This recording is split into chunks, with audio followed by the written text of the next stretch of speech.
So, Rishi Sunak this week announced bold plans to increase Britain's defence spending by £75 billion over the next 6 years, bringing Britain's annual defence budget up to £87 billion by 2030. This will make us comfortably the biggest spenders on defence in NATO, after the US, of course. Now, as recently as yesterday, Labour were pledging to match the Tories on defence spending. Yes. 2.5% by 2030? 2.5% is the target we need to get to, because that is part of our obligations. By 2030? That is part of our obligations as a member of NATO. So that is what Labour would be working towards. Do you want to match that? Would you do it by 2030? Yes, Labour would want to match that. Labour would want to match that. But then this morning, Emily Thornberry was wheeled out to perform another screeching Labour U-turn. Keir said several weeks ago that we wanted to move towards spending 2.5% on defence, and indeed when we were in power last, that was about the amount of money that we were spending. But we will do it as circumstances allow. As circumstances allow. While the Labour Party once again goes back on word, Sunak is actually doing something significant now to keep the country safe. He's been in Germany today too, deepening defence ties with Europe as the war in Ukraine rumbles on. So tonight I'm asking, as Labour U-turn on their defence spending pledge, has Sunak torpedoed Starmer on that crucial election issue of defence? Let me know your thoughts. You can go to gbnews.com/your say or tweet me at GBNews. While you're there, make sure you go and vote in our poll. The results to follow shortly. Look, going head-to-head on this now are Tory MP James Sunderland and former Labour Minister of the Armed Forces, Bill Rammell. Chaps, thank you very much. Great to have you both on the show. James, look, I'll start with you, really, here. I mean, it looked a little bit last week, anyway, like maybe you'd been outmanoeuvred by Keir Starmer. And I do think that now, actually, it looks as though Rishi Sunak has, to quote an op-ed in The Sun today, saved all of our lives. Well, the answer is quite simple. Defence of the realm is the primary function of government. This is non-discretionary activity. The decision has been taken to go to 2.5% of GDP as a commitment.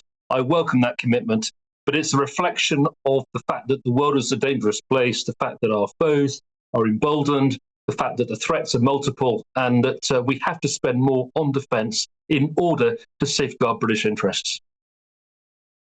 I'll bring you in now, Bill. I mean, it does appear as though that was just a skin-deep policy announcement by Labour, wasn't it? You were always going to have to just look under the bonnet of the finances. Ben Wallace said, oh, this is what you'll do. You'll say that you need to look at the finances. You'll have a look at the finances. You'll order some kind of review, and we'll be 2 or 3 years down the line under a Labour government, and there'll still be no whopping great big increase in defence. He was right, wasn't he? No, because fiscal credibility and responsibility matters to the Labour Party.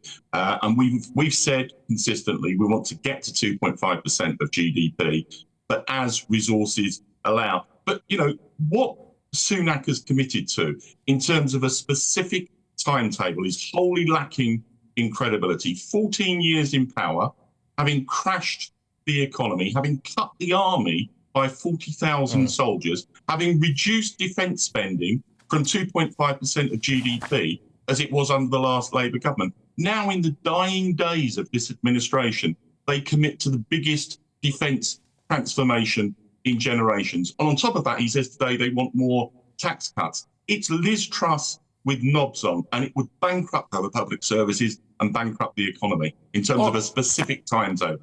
OK, all right, but look, James, I will put it to you. Is there a whiff of what happened to the police here, where you cut 20,000 police officers, or however many it was, and now you expect a round of applause for, you know, redeploying them? No, not at all. We've seen the peace dividends of the Second World War and the Cold War.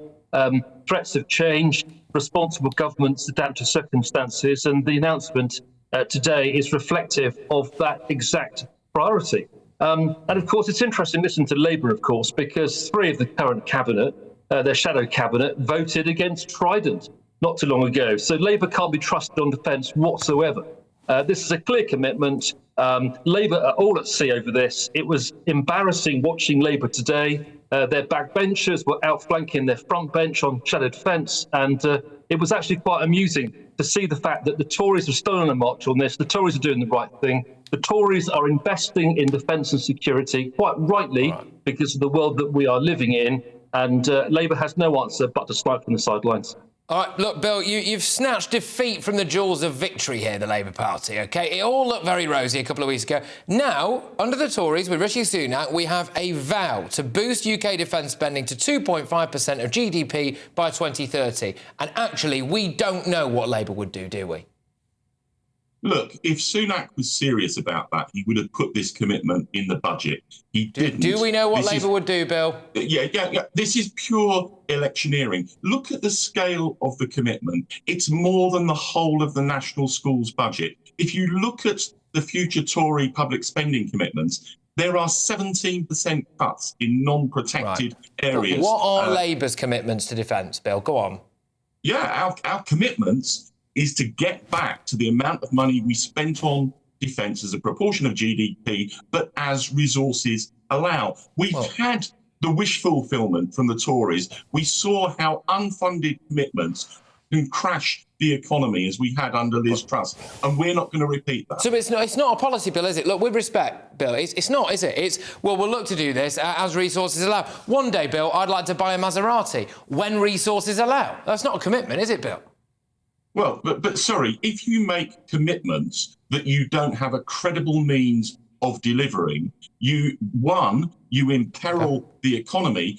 Two, you break people's trust in the process of politics and government. That's what we've seen over the last 14 years under the Tories. We're not going to do that as a responsible and credible Labour Party. And, this is about pure electioneering. The Tories have made this commitment at the fag end of their time in office. They know that it will have to be delivered by the next government, almost certainly a Labour government. It's a scorched earth strategy so that they can then criticise the Labour Party in power. It's not serious and responsible government. Fine. Look, James, Rishi Sunak is adamant that this is fully costed.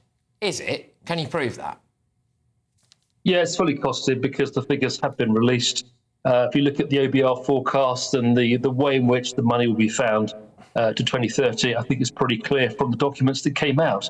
But it's conservative fiscal pragmatism that currently is resulting in inflation falling, interest rates will fall, mortgage rates will fall, costs are thankfully coming down in many areas. And of course, the economy will grow and continue to grow. And therefore, it's imperative that we use the benefit that we derive from increased income, from higher wages, from higher taxation, which is a function of a improving economy, to invest where we need to. So with respect, James, then, Bill is right. You're going to tax us more so that we can boost our defence more. Is that just the truth of it? No, not at all. I mean, taxes will ultimately come down, but don't forget the take for the Treasury will go up with an improving economy. That's the point I'm making. And it is imperative right now, if you look at what's happening in the world, Labour can talk about when fiscal conditions allow. But the fact is, we've got the Russians now who have invaded Ukraine. Ukraine's not too far away. We have a non-discretionary commitment to counter that threat with increased NATO spending. That is what's happening. We've got instability in the Middle East. We've got the Houthi firing on British ships. We've got Iranian instability in the Middle East. It is imperative that the British government, that a responsible British government, protects its people. Oh, look, both of you, top stuff. Thank you very, very much. Again, we could have just carried that on for another hour or so, but we've got to rattle through. So thank you. That was Tory MP James Sunderland, former Labour Minister as well of the Armed Forces, Bill Rammell. Look, who do you agree with? So has Sunak now beaten Starmer on that crucial issue of defence spending? Your verdict is in. Interesting, this. So 69% of you agree that Sunak has beaten Starmer on that crucial issue of defence. 31% of you say that he hasn't. Yeah, interesting, isn't it? I suppose it's that cast-iron commitment for Rishi Sunak. It all looked great for Labour a couple of weeks ago, and then they've decided to all row back and go, well, we'll have to look under the bonnet of the finances. And you think, well, you probably will, but actually, does that mean you'll ever do it?